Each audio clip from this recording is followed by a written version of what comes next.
Et bien voilà, aujourd'hui nous sommes à la permanence de Benoît Borda, ici à Dijon, et on va le rencontrer. Il va nous expliquer un petit peu tout son cursus. Et bien voilà, c'est parti. Bonjour Sylvie. Bonjour Benoît. Bienvenue, je te laisse rentrer. Merci, c'est gentil. Donc bonjour à tous. Bienvenue dans la permanence, au 81 avenue Maréchal Lyoté. Donc c'est la permanence où on peut faire les rendez-vous, recevoir les gens, où travaille une partie des collaborateurs qui sont à Dijon, puisqu'on a d'autres collaborateurs à Paris. Et puis comme je sais que tu as beaucoup de questions, je t'invite à me suivre dans mon bureau. Et bien c'est parti. Hop. Eh bien voici Benoît, cette fois-ci on est dans ton bureau. Alors oui, j'ai beaucoup de questions à te poser parce que tu es un nouvel élu, un nouveau député on va dire. Et donc moi je voudrais bien savoir un petit peu, mais comment ça se passe quand on est nouveau comme ça? Le petit dernier on va dire de la région, hein, si on peut dire comme ça. Comment ça se passe? Comment ça se passe l'élection au mois de juin? Dès le lendemain, on m'a remis une convocation pour aller à l'Assemblée nationale, donc c'est allé très vite, hein, même pas le temps de se reposer après la campagne électorale. Et puis je suis arrivé le mardi, je crois que c'était le 21 juin. Et là a commencé tout le parcours du nouveau député, où il a fallu récupérer la mallette, les papiers, un ordinateur, s'inscrire, faire un badge. Et donc toutes les démarches administratives aussi pour recruter des collaborateurs. Et puis ensuite trouver une permanence, enfin voilà, beaucoup de choses, ça a été beaucoup de démarches administratives, donc on est un peu dans une forme de lessiveuse, on n'a pas le temps de comprendre tout ce qui se passe, ça va très vite. Et puis la découverte des lieux qui sont évidemment magnifiques, l'hémicycle où c'était quand même très émouvant, puisque moi j'y avais jamais mis les pieds, c'était vraiment une première pour moi. Donc voilà, et puis après il faut très vite aussi s'installer dans des commissions, dans des organismes de travail. Donc il y a plusieurs commissions de travail à l'Assemblée nationale, il y a les finances, il y a les affaires sociales, l'aménagement du territoire et les affaires étrangères. Et moi je siège à la commission défense et forces armées. Donc j'étais heureux de le faire, puisque c'était un petit peu aussi dans la continuité de ce que je faisais avant à la ville de Dijon sur les anciens combattants et la défense nationale. Donc très rapidement, il a fallu que je prenne mes marques dans cette commission défense qui se réunit en fait toutes les semaines, généralement le mercredi matin, et dans lesquelles on fait nombreuses auditions ou travaille sur des textes. On a par exemple travaillé sur la loi d'orientation et de programmation du ministère de l'Intérieur, mais aussi sur le budget des anciens combattants, le budget de la gendarmerie. Donc voilà, ça généralement ça rythme nos mercredis matins. Et puis j'ai pu aussi accéder à d'autres responsabilités à l'Assemblée nationale, puisque je siège à une délégation spécifique aux Outre-mer. Donc ça c'était un choix, parce que j'ai un intérêt, une affection pour les Outre-mer. Donc là on y aborde des questions transversales sur la question énergétique, l'autonomie, tout un tas de questions très particulières qui touchent les Outre-mer, qui ont fait l'objet de beaucoup d'actualités. Donc on a beaucoup d'attention sur ce qui s'y passe.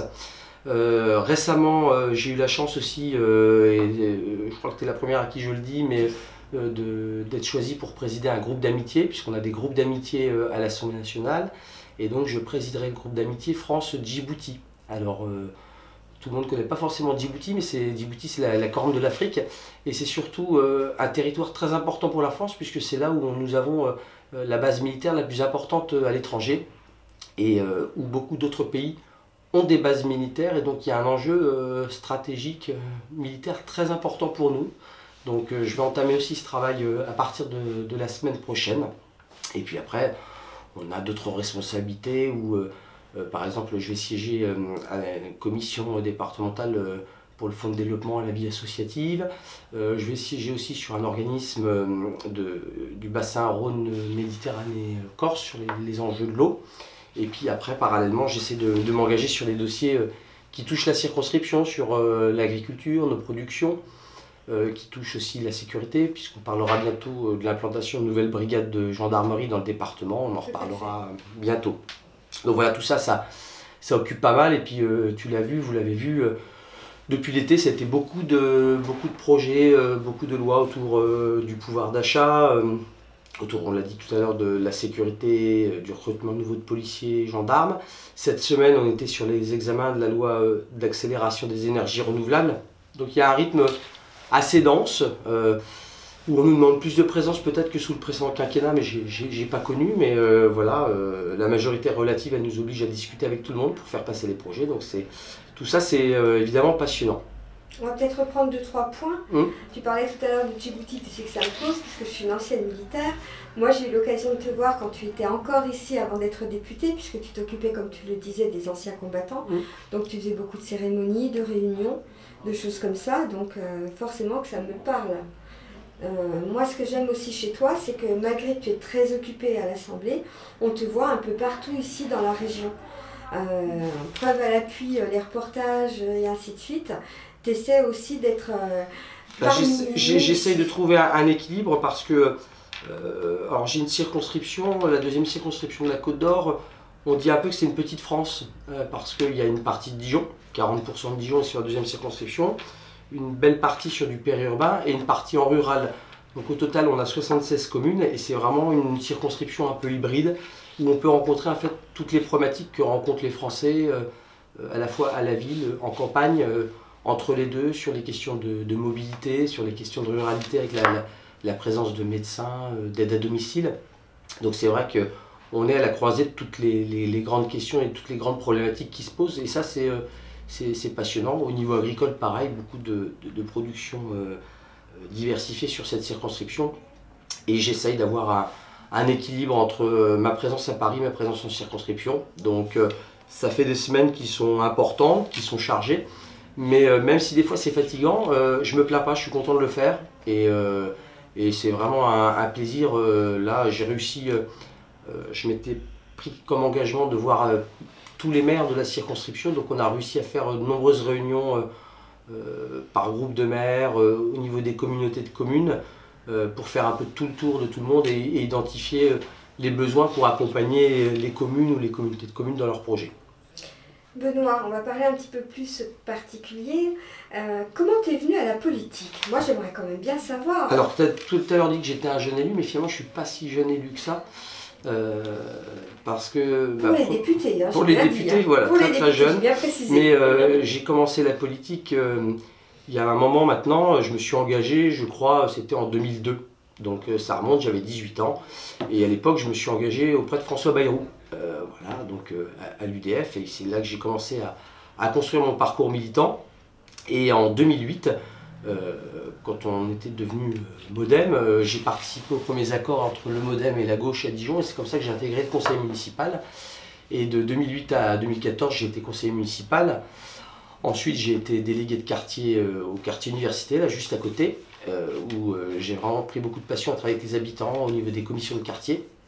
Et en 2020, j'ai eu la chance que François Rebsamen me désigne adjoint au maire, donc en charge des anciens combattants, de la mémoire et de la défense nationale, et où là j'ai découvert tout un monde que je connaissais pas totalement, mais que je connaissais un peu, puisque parallèlement à ça, j'étais pendant 5 ans réserviste opérationnel dans la gendarmerie. Et donc pour moi, voilà, l'engagement citoyen, le lien armée-nation, ce sont des choses qui me parlent.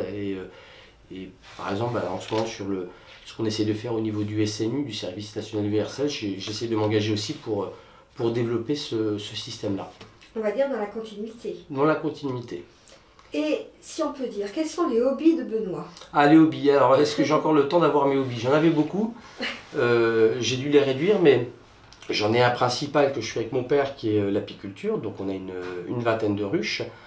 Qui ne sont pas en Bourgogne, qui sont dans le Bourbonnais, puisque j'ai quelques origines familiales dans le Bourbonnais. Donc voilà, donc je poursuis ça avec mon père, mais j'aimais bien faire un peu de jardin, j'ai plus du tout le temps d'en faire. Voilà, quelques sorties, et puis me concentre aussi sur mes amis et ma famille proche.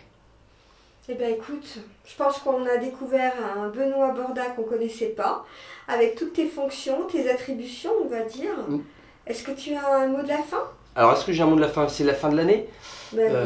Ça va être, on appelle ça la trêve des confiseurs. Moi, j'essaie de faire passer un message en ce moment. On a vécu des années difficiles avec la crise sanitaire, avec la crise énergétique qui nous touche, liée à la crise géopolitique Ukraine-Russie. Les gens, finalement, ont réussi à tenir, mais tout ça a bouleversé, a changé les modes de vie. Et moi, j'aime pas les affrontements, j'aime le dialogue. Et quand j'enverrai mes vœux, quand je ferai un message pour mes vœux, j'orienterai ça et je réinsisterai en parlant de la bienveillance, du dialogue dont nous avons tous besoin, parce qu'il va falloir avancer de manière solidaire ensemble pour tenir le choc. Merci Sylvie en tout cas. Eh bien, merci à toi de m'avoir reçu, de m'avoir présenté tes nouveaux locaux, on va dire, avec tes collaborateurs. Et puis moi je te dis à très vite pour de nouvelles aventures. Merci Sylvie. Au revoir.